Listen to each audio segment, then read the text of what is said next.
La primera vez que leí algo sobre esta cuestión fue en el extraño libro de Von Jones, aquel extravagante alemán que vivió tan singularmente y murió en circunstancias tan misteriosas y terribles.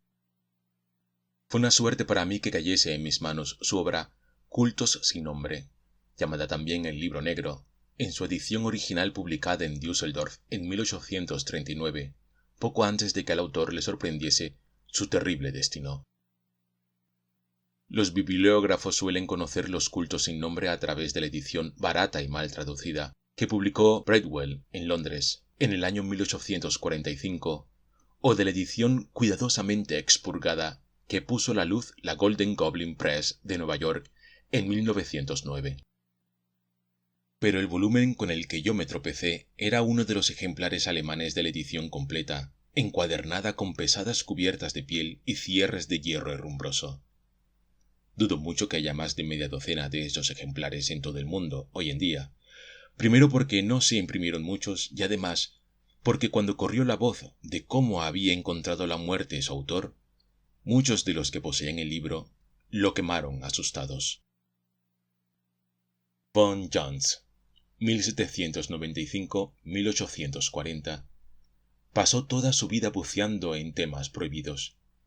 Viajó por todo el mundo, consiguió ingresar en innumerables sociedades secretas y llegó a leer un sinfín de libros y manuscritos esotéricos. En los densos capítulos del Libro Negro que oscilan entre una sobrecogedora claridad de exposición y la oscuridad más ambigua, hay detalles y alusiones que helarían la sangre del hombre más equilibrado. Leer lo que Von Jones se atrevió a poner en letras de molde suscita conjeturas inquietantes sobre lo que no se atrevió a decir. ¿De qué tenebrosas cuestiones, por ejemplo, trataban aquellas páginas escritas con apretada letra del manuscrito en que trabajaba infatigablemente pocos meses antes de morir y que se encontró destrozado y esparcido por el suelo de su habitación cerrada bajo llave, donde Von Jones fue hallado muerto con señales de garras en el cuello? Eso nunca se sabrá, porque el amigo más allegado del autor, el francés Alexis Landau, después de una noche de recomponer los fragmentos y leer el contenido, lo quemó todo y se cortó el cuello con una navaja de afeitar. Pero el contenido del volumen publicado es ya suficientemente estremecedor, aun admitiendo la opinión general de que tan solo representa una serie de desvaríos de un enajenado. Entre multitud de cosas extrañas encontré una alusión a la piedra negra, ese monolito siniestro que se cobija en las montañas de Hungría y en torno al cual giran tantas leyendas tenebrosas. Von Jones no le dedicó mucho espacio. La mayor parte de su horrendo trabajo se refiere a los cultos y objetos de adoración satánica que, según él, existen todavía, y esa piedra negra representaría algún orden o algún ser perdido, olvidado hace ya cientos de años. No obstante, al mencionarla, se refiere a ella como una de las claves. Esta expresión se repite muchas veces en su obra, en diversos pasajes, y constituye uno de los elementos oscuros de su trabajo. Insinúa brevemente haber visto escenas singulares en torno a un monolito en la noche del 24 de junio. Cita la teoría de Otto Dotzmann, según la cual este monolito sería un vestigio de la invasión de los hunos, erigido para conmemorar una victoria de Atila sobre los godos. Von Jones rechaza esta hipótesis sin exponer ningún argumento para rebatirla. Únicamente advierte que atribuir el origen de la piedra negra a los hunos es tan lógico como suponer que Stonehenge fue erigido por Guillermo el Conquistador. La enorme antigüedad que esto daba a entender excitó mi interés extraordinariamente, y tras haber salvado algunas dificultades conseguí localizar un ejemplar, roído de ratas, de los restos arqueológicos de los imperios perdidos. Berlín, 1809. Editorial Der Drachenhaus, de Dotzmann.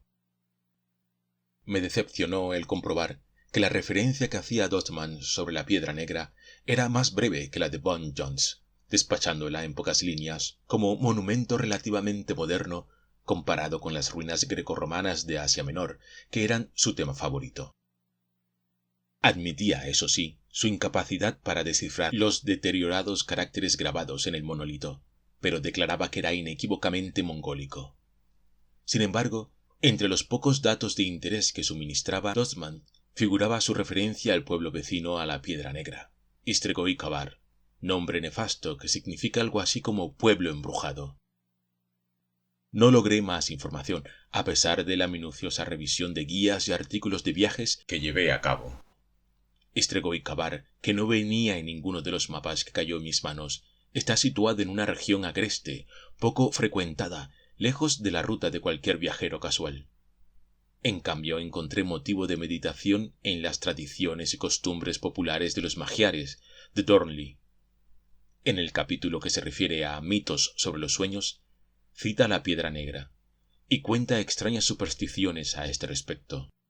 Una de ellas es la creencia de que si alguien duerme en la proximidad del monolito, se verá perseguido para siempre por monstruosas pesadillas, y cita relatos de aldeanos que hablaban de gentes demasiado curiosas que se aventuraban a visitar la Piedra Negra en la noche del 24 de junio, y que morían en un loco desvarío a causa de algo que habían visto allí. Eso fue todo lo que saqué en claro de Dornling, pero mi interés había aumentado muchísimo al presentir que, en torno a esa piedra, había algo claramente siniestro. La idea de una antigüedad tenebrosa, las repetidas alusiones a acontecimientos monstruosos en la noche del 24 de junio, despertaron algún instinto dormido de mi ser, de la misma forma que se siente, más que se oye, la corriente de algún oscuro río subterráneo en la noche. Y de pronto me di cuenta de que existía una relación entre esta piedra y cierto poema fantástico y terrible escrito por el poeta loco Justin Geoffrey, El pueblo del monolito. Las indagaciones que realicé me confirmaron que, en efecto, Geoffrey había escrito este poema durante un viaje por Hungría. Por consiguiente, no cabía duda de que el monolito a que se refería en sus versos extraños era la misma Piedra Negra. Leyendo nuevamente sus estrofas, sentí una vez más las extrañas y confusas agitaciones de los mandatos del subconsciente que había observado la primera vez que tuve conocimiento de la piedra. Había estado pensando qué sitio elegir para pasar unas cortas vacaciones, hasta que me decidí. Me fui a Estregoy Kabar. Un tren anticuado me llevó de Temesvar hasta una distancia todavía respetable de mi punto de destino. Luego, en 3 días de viaje en un coche traqueteante, llegué al pueblecito, situado en un fértil valle encajonado entre montañas cubiertas de abetos. El viaje transcurrió sin incidencias. Durante el primer día pasamos por el viejo campo de batalla de Schönwald, donde un bravo caballero polaco-húngaro, el conde Boris Vladimov, presentara una valerosa e inútil resistencia frente a las victoriosas huestes de Solimán el Magnífico, cuando en 1526 el Gran Turco se lanzó a la invasión de la Europa oriental. El cochero me señaló un gran túmulo de piedras desmoronadas en una colina próxima, bajo el cual descansaban, según dijo, los huesos del valeroso conde. Recordé entonces un pasaje de las guerras turcas de Larsson. Después de la escaramuza, en la que el conde había rechazado la vanguardia de los turcos con un reducido ejército, el conde permaneció al pie de la muralla del viejo castillo de la colina para disponer el orden de sus fuerzas. Un ayudante le trajo una cajita laqueada que había encontrado en el cuerpo del famoso escriba e historiógrafo Selim Bahadur, caído en la refriega. El conde extrajo de ella un rollo de pergamino y comenzó a leer. No bien terminó las primeras líneas cuando palideció intensamente y sin pronunciar una palabra, guardó el documento en la caja y se la guardó bajo su capa. En ese preciso momento abría fuego un cañón turco y los proyectiles dieron contra el viejo castillo ante el espanto de los húngaros que vieron derrumbarse las murallas sobre el esforzado conde. Sin caudillo, el valiente ejército se desbarató, y en los años de guerra asoladora que siguieron no llegaron a recuperarse los restos mortales del noble caballero. Hoy, los naturales del país muestran un inmenso montón de ruinas cerca de Schönwald, bajo las cuales, según dicen, todavía descansa lo que los siglos hayan respetado del conde Boris Vladimov. Estregoy Kabar me dio la sensación de un pueblecito dormido que desmentía su nombre siniestro, un remanso de paz respetado por el progreso. Los singulares edificios y los trajes y costumbres, aún más extraños de sus gentes, pertenecían a otra época. Eran amables, algo curiosos, sin ser preguntones, a pesar de que los visitantes extranjeros eran sumamente escasos. Hace 10 años llegó otro americano. Estuvo pocos días en el pueblo, dijo el dueño de la taberna donde me había hospedado. Era un muchacho bastante raro, murmuró para sí. Un poeta, me parece. Comprendí que debía referirse a Justin Geoffrey. Sí, era poeta, contesté, y escribió un poema sobre un paraje próximo a este mismo pueblo. ¿De veras? Mi patrón se sintió interesado. Entonces, siendo así que todos los grandes poetas son raros en su manera de hablar y de comportarse, él debe haber alcanzado gran fama, porque las cosas que hacía y las conversaciones suyas eran lo más extraño que he visto en ningún hombre. Eso le ocurre a casi todos los artistas, contesté. La mayor parte de su mérito se le ha reconocido después de muerto. ¿Ha muerto entonces? Murió gritando en un manicomio, hace 5 años. Lástima, lástima, suspiró con simpatía. Pobre muchacho. Miró demasiado la piedra negra. Me dio un vuelco el corazón. No obstante, disimulé mi enorme interés y dije, como por casualidad, he oído algo sobre esa piedra negra. Creo que está por allí cerca, ¿no? Más cerca de lo que la gente cristiana desea, contestó. Mire. Me condujo a una ventana enrejada y me señaló las laderas pobladas de abetos de las acogedoras montañas azules. Allá, al otro lado de la gran cara desnuda de ese risco tan saliente que ve usted, allí se levanta esa piedra maldita. Ojalá se convirtiese en polvo, y el polvo se lo llevara el Danubio hasta lo más profundo del océano. Una vez los hombres quisieron destruirla, pero todo el que levantaba el pico o el martillo contra ella moría de una manera espantosa. Ahora la rehuyen. ¿Qué maldición hay en ella? Pregunté interesado. El demonio que le está rondando siempre, contestó con un estremecimiento. En mi niñez conocí a un hombre que subió de allá abajo y se reía de nuestras tradiciones. Tuvo la temeridad de visitar la piedra en la noche del 24 de junio y al amanecer entró de nuevo en el pueblo como borracho, enajenado, sin habla. Algo le había destrozado el cerebro y le había sellado los labios, pues hasta el momento de su muerte, que ocurrió poco después, tan solo abrió la boca para proferir blasfemias o babear una jerigonza incomprensible. Mi sobrino de pequeñito se perdió en las montañas y durmió en los bosques inmediatos a la piedra, y ahora en su madurez se ve atormentado por sueños enloquecedores, de tal manera que a veces te hace pasar una noche espantosa con sus alaridos, y luego despierta empapado de un sudor frío. Pero cambiemos de tema, Herr.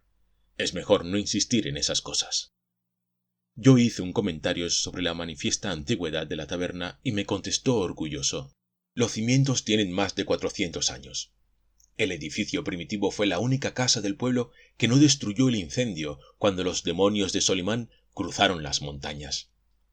Aquí en la casa que había sobre estos mismos cimientos se dice que tenía el escriba Selim Bahadur su cuartel general durante la guerra que asoló toda esta comarca.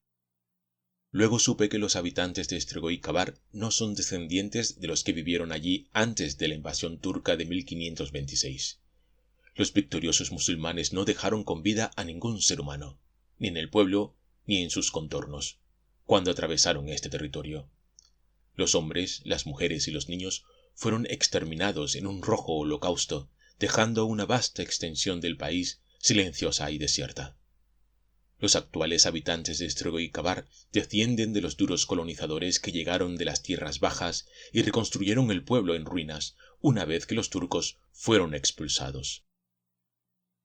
Mi patrón no habló con ningún resentimiento de la matanza de los primitivos habitantes. Me enteré de que sus antecesores de las tierras bajas miraban a los montañeses incluso con más odio y aversión que a los propios turcos. Habló con vaguedad respecto a las causas de esta enemistad, pero dijo que los anteriores vecinos de Estregoicabar tenían la costumbre de hacer furtivas excursiones en las tierras bajas, robando muchachas y niños. Además, Contó que no eran exactamente de la misma sangre que su pueblo. El vigoroso y original tronco eslavo magiar se había mezclado, cruzándose con la degradada raza aborigen hasta fundirse en la descendencia y dar lugar a una infame amalgama. Él no tenía la más ligera idea de quiénes fueron esos aborígenes. Únicamente sostenía que eran paganos y que habitaban en las montañas desde tiempo inmemorial, antes de la llegada de los pueblos conquistadores. Di poca importancia a esta historia. En ella no veía más que una leyenda semejante a la que dieron origen la fusión de las tribus celtas y los aborígenes mediterráneos de las montañas de Escocia y las razas mestizas resultantes que, como los pictos, tanta importancia tienen en las leyendas escocesas. El tiempo produce un curioso efecto de perspectiva en el folclore. Los relatos de los pictos se entremezclaron con ciertas leyendas sobre una raza mongólica anterior, hasta el punto de que con el tiempo se llegó a atribuir a los pictos los repulsivos caracteres del achaparrado hombre primitivo, cuya individualidad fue absorbida por las leyendas pictas, perdiéndose en ellas. Del mismo modo, pensaba yo, podría seguirse la pista de los supuestos rasgos inhumanos de los primeros pobladores de Estregoicabar hasta sus orígenes en los más viejos y gastados mitos de los pueblos invasores, los mongoles y los hunos. A la mañana siguiente de mi llegada, pedí instrucciones a mi patrón, que por cierto me las dio de muy mala gana, y me puse en camino en busca de la Piedra Negra. Después de una caminata de varias horas cuesta arriba, por entre los abetos de las laderas, llegué a la cara abrupta de la escarpa que sobresalía poderosamente del costado de la montaña. De allí ascendía un estrecho sendero que no se paraba hasta coronarla. Subí por él y desde arriba contemplé el tranquilo valle de Estregoicabar, que parecía dormitar protegido a uno y otro lado por las grandes montañas azules.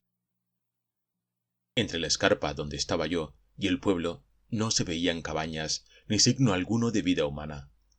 Había bastantes granjas desperdigadas por el valle, pero todas estaban situadas al otro lado de Estregoicabar. El pueblo mismo parecía huir de los ásperos riscos que ocultaban la Piedra Negra. La cima de las escarpas formaba como una especie de meseta cubierta de espeso bosque. Caminé por la espesura y enseguida llegué a un claro muy grande, y en el centro de ese claro se alzaba un descarnado monolito de piedra negra. Era de sección octogonal, y tendría unos 4 o 5 metros de altura y medio metro aproximadamente de espesor. Se veía bien que había sido perfectamente pulimentado en su tiempo, pero ahora la superficie de la piedra mostraba numerosas mellas, como si hubieran llevado a cabo salvajes esfuerzos por demolerla. Pero los picos apenas habían conseguido descascarillarla y mutilar los caracteres que la ornaban en espiral hasta arriba, en torno del fuste.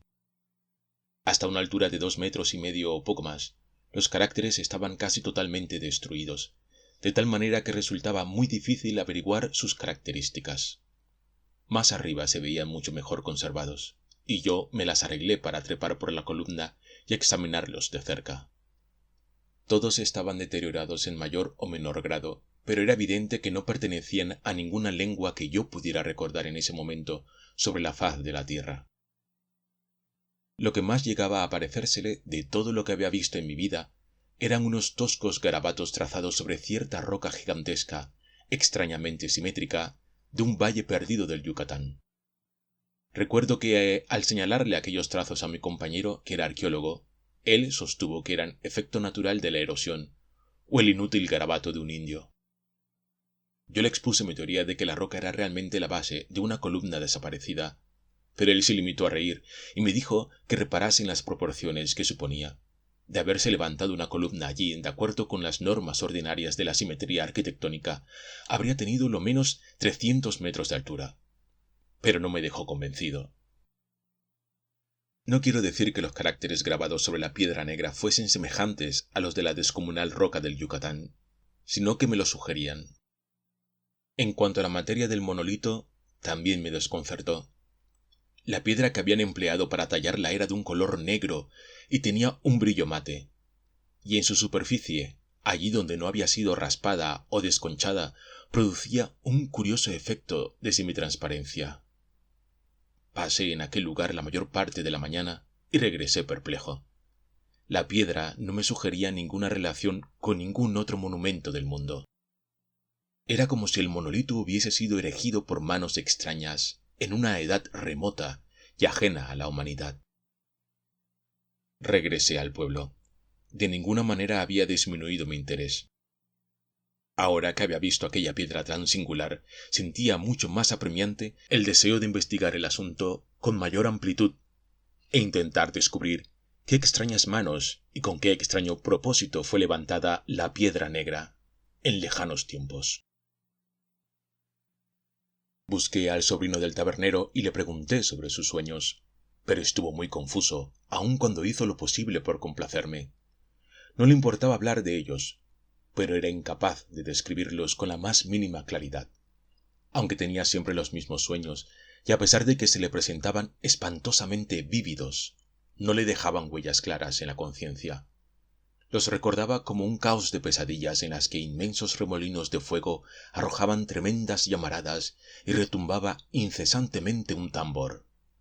Solo recordaba con claridad que una noche había visto en sueños la piedra negra, no en la falda de la montaña, sino rematando la cima de un castillo negro y gigantesco. En cuanto al resto de los vecinos, observé que no les gustaba hablar de la piedra, excepto al maestro, hombre de una instrucción sorprendente, que había pasado mucho más tiempo fuera, por el mundo, que ninguno otro de sus convecinos. Se interesó muchísimo en lo que le conté sobre las observaciones de von Jones relativas a la piedra negra y manifestó vivamente que estaba de acuerdo con el autor alemán en cuanto a la edad que atribuía al monolito. Estaba convencido de que alguna vez existió en las proximidades una sociedad satánica y que, posiblemente, todos los antiguos vecinos habían sido miembros de ese culto a la fertilidad que amenazó con socavar la civilización europea y dio origen a tantas historias de brujería. Citó el mismo nombre del pueblo para probar su punto de vista. Originalmente no se llamaba Estregoicabar, dijo. De acuerdo con las leyendas, los que fundaron el pueblo lo llamaron Solstan, que era el primitivo nombre del lugar sobre el que asentaron sus casas hace ya muchos siglos. Este hecho me produjo otra vez un indescriptible sentimiento de desazón. El nombre bárbaro no me sugería relación alguna con las razas escitas, eslavas o mongolas a las que deberían haber pertenecido los habitantes de estas montañas.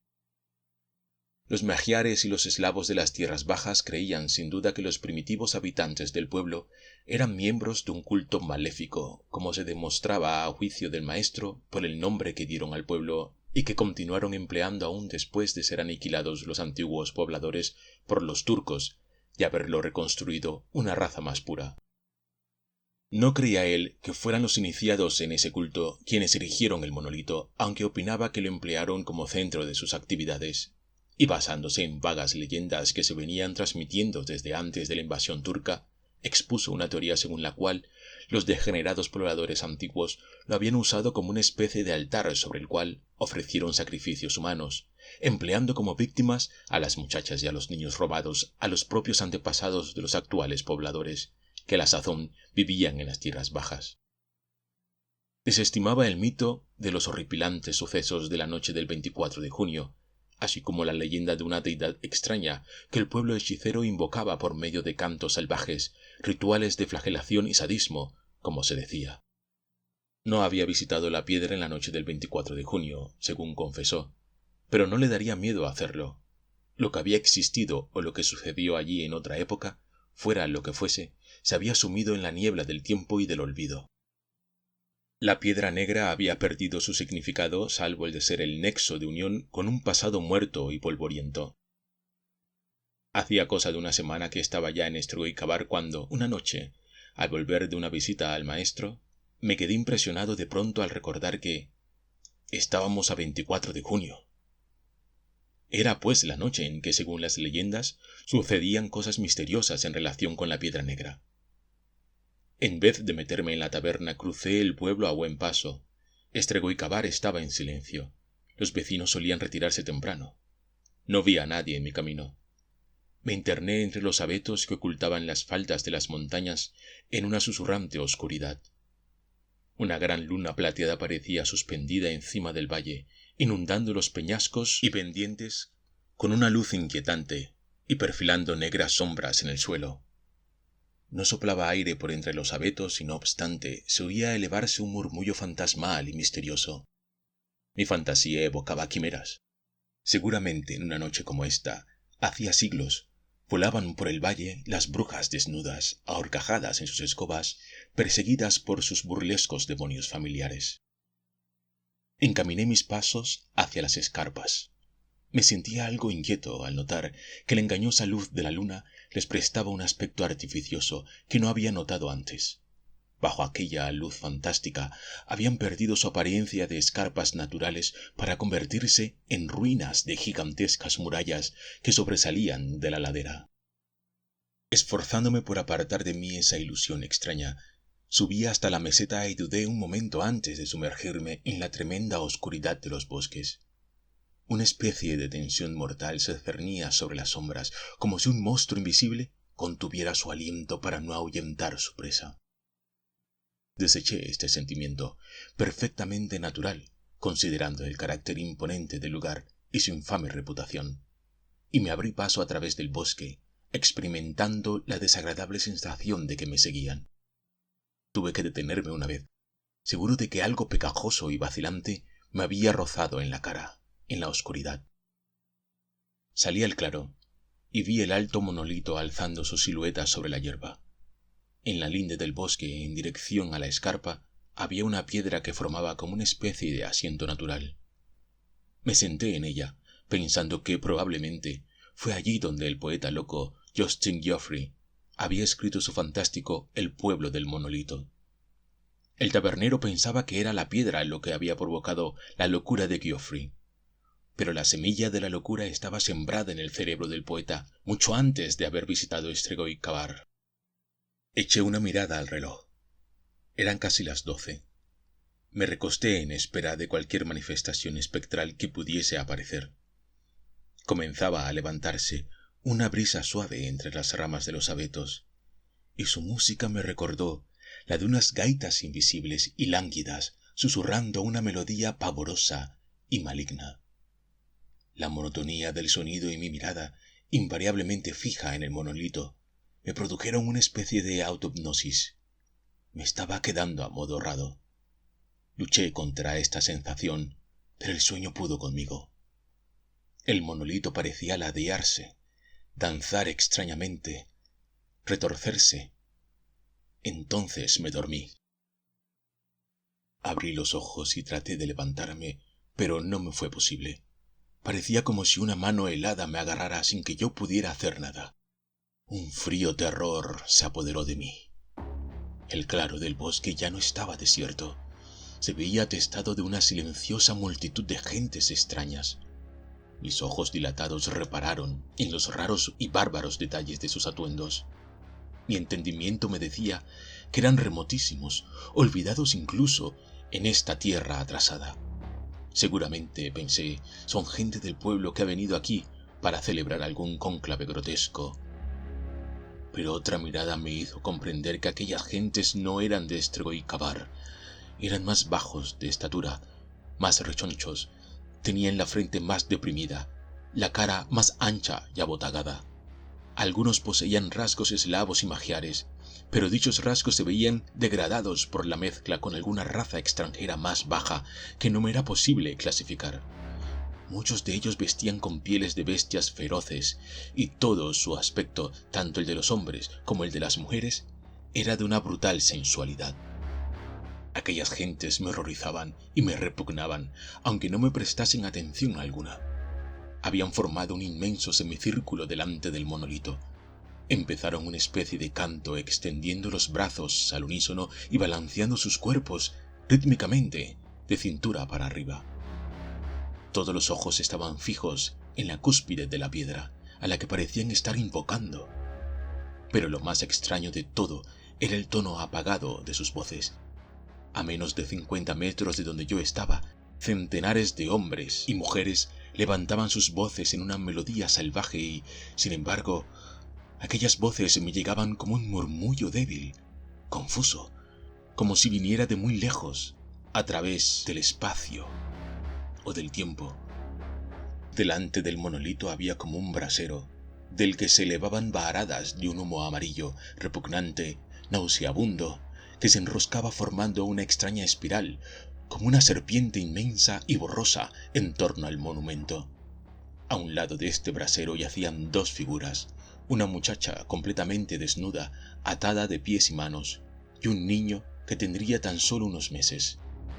Al otro lado se acuclillaba una vieja hechicera con un extraño tambor en su regazo. Tocaba con las manos abiertas, con golpes pausados y leves, pero yo no lo oía. El ritmo de los cuerpos balanceantes empezó a adquirir mayor rapidez. Entonces saltó una mujer desnuda al espacio que quedaba libre entre la multitud y el monolito. Llameaban sus ojos. Su larga cabellera flotaba alborotada mientras danzaba vertiginosamente sobre la punta de los pies, dando vueltas por todo el espacio libre, hasta que cayó posternada ante la piedra, y allí quedó inmóvil. Inmediatamente la siguió una figura fantástica, un hombre vestido tan solo con una piel de macho cabrío colgando de la cintura, y cuyas facciones estaban totalmente ocultas por una máscara fabricada con una enorme cabeza de lobo, de tal manera que daba la impresión de ser un monstruo pesadillesco, mezcla horrible de elementos humanos y bestiales. Sostenía en la mano un haz de varas de abeto, atado por los extremos más gruesos. La luz de la luna brillaba en una pesada cadena de oro que llevaba enlazada en el cuello. Prendida a esta cadena llevaba otra, de cuyo extremo debería haber colgado algún objeto que, sin embargo, faltaba. La multitud agitaba los brazos con violencia y redoblaba sus gritos, mientras esa grotesca criatura galopaba por el espacio abierto, dando muchos saltos y cabriolas. Se acercó a la mujer que yacía al pie del monolito y comenzó a azotarla con las varas. Entonces ella se levantó de un salto y se entregó a la danza más salvaje e increíble que había visto en mi vida. Su atormentador bailó con ella, manteniendo el mismo ritmo, colocándose a su altura en cada giro y cada salto, al tiempo que descargaba unos golpes despiadados sobre su cuerpo desnudo. Y a cada golpe que le daba, gritaba una palabra extraña. Y así, una y otra vez, y toda la gente le coreaba. Podía verles mover los brazos. Ahora, el débil murmullo de sus voces se fundió y se hizo un solo grito, distante y lejano, repetido continuamente en un éxtasis frenético. Pero no logré entender lo que gritaban. Los danzantes giraban en vertiginosas vueltas, mientras los espectadores, de pie todavía en sus sitios, seguían el ritmo de la danza con el balanceo de sus cuerpos y los brazos entrelazados. La locura aumentaba en los ojos de la mujer que cumplía aquel rito violento y se reflejaba en la mirada de los demás. Se hizo más salvaje y extravagante el frenético girar de aquella danza enloquecedora. Se convirtió en un cuadro bestial y obsceno, en tanto que la vieja hechicera aullaba y batía el tambor como una enajenada, y las varas componían una canción demoníaca.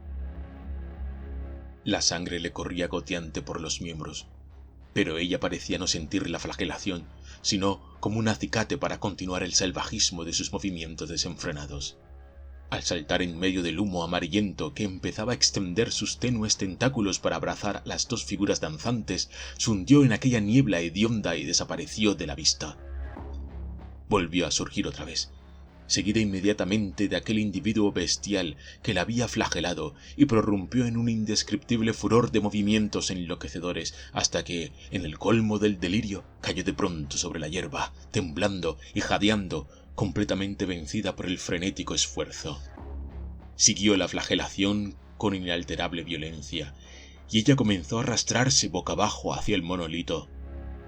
El sacerdote, por llamarlo así, continuó azotando su cuerpo indefenso con todas sus fuerzas mientras ella se retorcía dejando un pegajoso rastro de sangre sobre la tierra pisoteada. Llegó por fin al monolito y, boqueando sin resuello, le echó sus brazos en torno y cubrió la fría piedra de besos feroces, como en una adoración delirante y profana. El grotesco sacerdote saltaba en el aire. Había arrojado las varas salpicadas de sangre. Los adoradores comenzaron a aullar y a echar espuma por la boca, y de pronto se volvieron unos contra otros y se atacaron con uñas y dientes, desgarrándose las vestiduras y la carne en una ciega pasión de bestialidad. El sacerdote se acercó al pequeñuelo, que lloraba desconsolado, lo levantó con su largo brazo y, gritando una vez más ese nombre, lo hizo girar en el aire y lo estrelló contra el monolito, en cuya superficie quedó una mancha espantosa. Muerto de terror, vi cómo abría en canal el cuerpecillo con sus dedos brutales y arrojaba sobre la columna la sangre que recogía en el hueco de sus manos. Luego tiró el cuerpo rojo y desgarrado al brasero, extinguiendo las llamas y el humo en una lluvia de chispas, en tanto que detrás los brutos enloquecidos aullaban una y otra vez ese nombre. Después, de repente, todo el mundo cayó, posternado sin dejar de retorcerse, al tiempo que el sacerdote extendía sus manos con gesto amplio y triunfal. Abrí la boca y quise gritar horrorizado, pero únicamente pude articular un ruido seco. Un animal enorme, monstruoso como un sapo, se hallaba agazapado en la cima del monolito. Contemplé su hinchada y repulsiva silueta recortada contra la luz de la luna, y en el sitio en que una criatura normal hubiera tenido el rostro, vi sus tremendos ojos parpadeantes, en los que se reflejaba toda la lujuria, toda la insondable concupiscencia, la obscena crueldad y la perversidad monstruosa que ha atemorizado a los hijos de los hombres desde que sus antepasados se ocultaban, ciegos y sin pelo, en la copa de los árboles. En aquellos ojos espantosos se reflejaban todas las cosas sacrílegas y todos los malignos secretos que duermen en las ciudades sumergidas, que se ocultan de la luz en las tinieblas de las cavernas primordiales. Y así, aquella cosa repulsiva que el sacrílego ritual de crueldad, de sadismo y de sangre habían despertado del silencio de los cerros, parpadeaba y miraba de soslayo a sus brutales adoradores, que se arrastraban ante él en una repugnante humillación. Ahora, el sacerdote, disfrazado de bestia, levantó a la débil muchacha maniatada y la mantuvo levantada con sus manos brutales ante el monolito, y cuando aquella monstruosidad lujuriosa y babeante comenzó a succionar en su pecho, algo estalló en mi cerebro y me hundí en un piadoso desvanecimiento. Abrí los ojos sobre una claridad lechosa. Todos los acontecimientos de la noche me vinieron de golpe a la memoria y me levanté de un salto. Entonces miré a mi alrededor con asombro. El monolito se alzaba, descarnado y mudo, sobre la hierba ondulante, verde, intacta bajo la brisa matinal. Atravesé el claro con paso rápido. Aquí habían saltado y brincado tantas veces que la hierba debería haber desaparecido. Y aquí la mujer del ritual se arrastró en su doloroso camino hacia la piedra, derramando su sangre sobre la tierra. Sin embargo, ni una sola gota de sangre se veía en el césped intacto. Miré, temblando de horror, la cara del monolito contra la que el brutal sacerdote estampó a la criatura robada. Pero no había ninguna mancha, nada. Un sueño. Había sido una espantosa pesadilla. O qué sé yo. Me encogí de hombros. Qué intensa claridad para ser un sueño. Regresé tranquilamente al pueblo y entré en la posada sin ser visto. Una vez allí, me senté a meditar sobre los acontecimientos de la noche. Cada vez me sentía más inclinado a descartar la teoría de un sueño. Era evidente que lo que había visto era una ilusión inconsistente, pero estaba convencido de que aquello era la sombra, el reflejo de un acto espantoso perpetrado realmente en tiempos lejanos. Pero, ¿cómo podía saberse? ¿Qué prueba podría confirmar que había sido la visión de una asamblea de espectros más que una mera pesadilla forjada por mi propio cerebro? Como una respuesta a este mar de dudas, me vino un nombre a la cabeza: Selim Bahadur. Según la leyenda, este hombre, que había sido tanto soldado como cronista, mandó el cuerpo del ejército de Solimán, que había devastado Estrigó y Kabar. Parecía lógico. Y si era así, habían marchado directamente de este lugar arrasado al sangriento campo de Shkonfal y a su destino final. No pude contener una exclamación de sorpresa. Aquel manuscrito que encontraron en el cuerpo del turco y que hizo temblar al conde Boris, ¿no podría contener alguna indicación de lo que los conquistadores turcos habían encontrado en Estregoicabar? ¿Qué otra cosa pudo hacer temblar los nervios de hierro del poderoso guerrero? Y, puesto que los restos mortales del conde no fueron rescatados jamás, ¿qué duda cabía sino que el estuche de laca y su misterioso contenido permanecían aún bajo las ruinas que cubrían a Boris Vladimov? Me puse a recoger mis cosas con agitada precipitación. 3 días más tarde me encontraba en una aldea, a pocas millas del viejo campo de batalla. Cuando salió la luna, ya estaba yo trabajando febrilmente en el gran túmulo de piedras desmoronadas que coronaban la colina. Fue un trabajo agotador. Pensándolo ahora, no comprendo cómo pude llevar a cabo esa tarea, y no obstante, trabajé sin descanso desde la salida de la luna hasta que empezó a clarear el día. Justamente estaba yo apartando las últimas piedras cuando el sol asomó por el horizonte. Allí estaba todo lo que había quedado del conde Boris Vladimov. Unos pocos fragmentos de huesos, y entre ellos, totalmente aplastado, el estuche cuya superficie de laca había preservado el contenido a través de los siglos. Lo recogí con ansiedad, y después de apilar unas piedras sobre aquellos huesos, me marché precipitadamente. No deseaba que me descubriese ningún viajero suspicaz en aquella acción aparentemente profanadora. De nuevo otra vez en mi cuarto de la taberna, abrí el estuche y encontré el pergamino relativamente intacto. Y había algo más. Un objeto pequeño y chato, envuelto en un trozo de seda. Estaba ansioso por descifrar los secretos de aquellas hojas amarillentas, pero no podía más de cansancio. Apenas había dormido desde que salí de Estregoicabar y los terribles esfuerzos de la noche anterior acabaron de vencerme. A pesar de mi excitación, no tuve más remedio que echarme un poco, pero ya no me desperté hasta que empezaba a anochecer.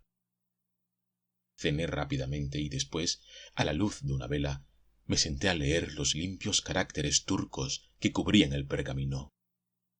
Representaba un trabajo penoso para mí porque mis nociones de turco no son ni mucho menos profundas, y el estilo arcaico del texto me desorientaba. Pero luchando afanosamente, conseguí descifrar una palabra aquí y otra allá, encontrar sentido en alguna frase, y una vaga impresión de horror me oprimió el corazón. Me apliqué con todas mis fuerzas a la tarea de traducir, y cuando el relato se hizo más claro y asequible, la sangre se me heló en las venas. Se me pusieron los pelos de punta y hasta la lengua se me endureció. Todas las cosas externas participaron de la espantosa locura de aquel manuscrito infernal. Incluso los ruidos de los insectos nocturnos y de los animales del bosque tomaron la forma de murmullos horribles y pisadas furtivas de seres espantosos, y los quejidos del viento en la noche se tornaron en la risa obscena y perversa de las fuerzas del mal que dominaban el espíritu de los hombres. A lo último, cuando la claridad gris se filtraba ya entre las rejas de la ventana, dejé a un lado el manuscrito. La cosa envuelta en el trapo de seda estaba allí. Alargué la mano y la desenvolví. Me quedé petrificado, porque comprendí que, aun poniendo en duda la veracidad de lo que decía el manuscrito, aquello era la prueba de que todo había sido real. Volví a meter esas dos cosas repulsivas en el estuche, y no descansé ni probé bocado hasta haberlo arrojado, lastrándolo con una piedra, en lo más profundo de la corriente del Danubio, el cual, quiera Dios que así sea, se lo llevó al infierno, de donde debió venir. No fue un sueño lo que tuve la noche del 24 de junio en los montes de Estregoicabar. De haber presenciado el horrible ceremonial, Justin Geoffrey, que solo estuvo allí a la luz del sol y después siguió su camino, habría enloquecido mucho antes. Por lo que a mí respecta, no sé cómo no llegué a perder el juicio. No fue un sueño. Yo había presenciado el rito inmundo de unos adoradores desaparecidos hace siglos, surgidos del infierno para celebrar sus ceremonias como lo hicieron en otro tiempo. Yo vi a unos espectros postrarse ante otro espectro, porque hace tiempo que el infierno reclamó a ese dios horrendo. Hace muchísimos años, habitó entre las montañas como reliquia viva de una edad ya extinguida. pero sus garras asquerosas ya no atrapan a los espíritus de los seres humanos de este mundo, y su reino es un reino muerto, poblado tan solo por los fantasmas de aquellos que le sirvieron en vida. ¿Por qué alquimia perversa? ¿Por qué impío sortilegio se abren las puertas del infierno en esa noche pavorosa? No lo sé, pero mis propios ojos lo han visto. Yo sé que no vieron ningún ser viviente aquella noche, pues en el manuscrito que redactó la cuidadosa mano de Selim Bahadur se explica detalladamente lo que él y sus compañeros de armas descubrieron en el valle de Strogoy-Kabar. Y leí, descritas con todo detalle, las abominables obscenidades que la tortura arrancaba de los labios de los aullantes adoradores. Y también leí lo que contaba sobre cierta caverna perdida, tenebrosa, arriba en las montañas, donde los turcos, horrorizados, habían encerrado un ser monstruoso, hinchado, viscoso como un sapo, dándole muerte con el fuego y el acero antiguo, bendecido siglos antes por Mahoma, y mediante conjuros que ya eran viejos cuando Arabia era joven. Y aún así, la mano firme del anciano Selim temblaba al evocar el cataclismo, las sacudidas de tierra, los aullidos agónicos de aquella monstruosidad que no murió sola, pues hizo perecer consigo, en forma que Selim no quiso o no pudo describir, a 10 de los hombres encargados de darle muerte. Y aquel ídolo chato, fundido en oro y envuelto en seda, era la imagen de ese mismo ser que Selim había arrancado de la cadena que rodeaba el cuello del cadáver del gran sacerdote lobo. Bien está que los turcos barrieran ese valle impuro con el fuego y con la espada. Visiones como las que han contemplado estas montañas desoladas deben pertenecer a las tinieblas y a los abismos de edades perdidas. No hay que temer que esa especie de sapo me haga temblar de horror en la noche. Está encadenado en el infierno, junto con su horda nauseabunda, y solo es liberado con ellos una hora, en la noche más espantosa que he visto jamás. En cuanto a sus adoradores, ninguno queda ya en este mundo. Pero al pensar que tales cosas dominaron una vez el espíritu de los hombres, me siento invadido por un sudor frío. Tengo miedo de leer las páginas abominables de von Hans, porque ahora comprendo lo que significa esa expresión que tanto repite. Las llaves. Ah, las llaves de las puertas exteriores, enlaces con un pasado aborrecible y, quién sabe, con aborrecibles esferas del presente. Y comprendo por qué las escarpas parecían murallas almenadas bajo la luz de la luna, y por qué el sobrino del tabernero, acosado por las pesadillas, vio en sueños la piedra negra, surgiendo como remate de un castillo negro y gigantesco. Si los hombres excavaran entre esas montañas, puede que hallaran cosas increíbles bajo las laderas que las enmascaran. En cuanto a la caverna donde los turcos encerraron aquella bestia, no era propiamente una caverna. Me estremecí al imaginar el insondable abismo de tiempo que se abre entre el presente y aquella época en que la tierra se estremeció, levantando como una ola aquellas montañas azules que cubrieron cosas inconcebibles. Ojalá ningún hombre cabe al pie de ese remate horrible que se llama piedra negra. Una llave. Ah, la piedra es una llave, símbolo de un horror olvidado. Ese horror se ha diluido en el limbo del que surgió como una pesadilla durante el nebuloso amanecer de la tierra. Pero, ¿qué hay de las otras posibilidades diabólicas que insinúa von Hans? ¿De quién era esa mano monstruosa que estranguló su vida? Desde que leí el manuscrito de Selim Bahadur, ya no he albergado ninguna duda sobre la piedra negra. No ha sido siempre el hombre señor de la tierra. Pero, ¿lo es ahora? Y obsesivamente me vuelve un solo pensamiento. Si un ser monstruoso como el señor del monolito hubiera logrado sobrevivir de algún modo a su propia era incalculablemente lejana, ¿qué formas sin nombre podrían acechar aún en los lugares tenebrosos del mundo?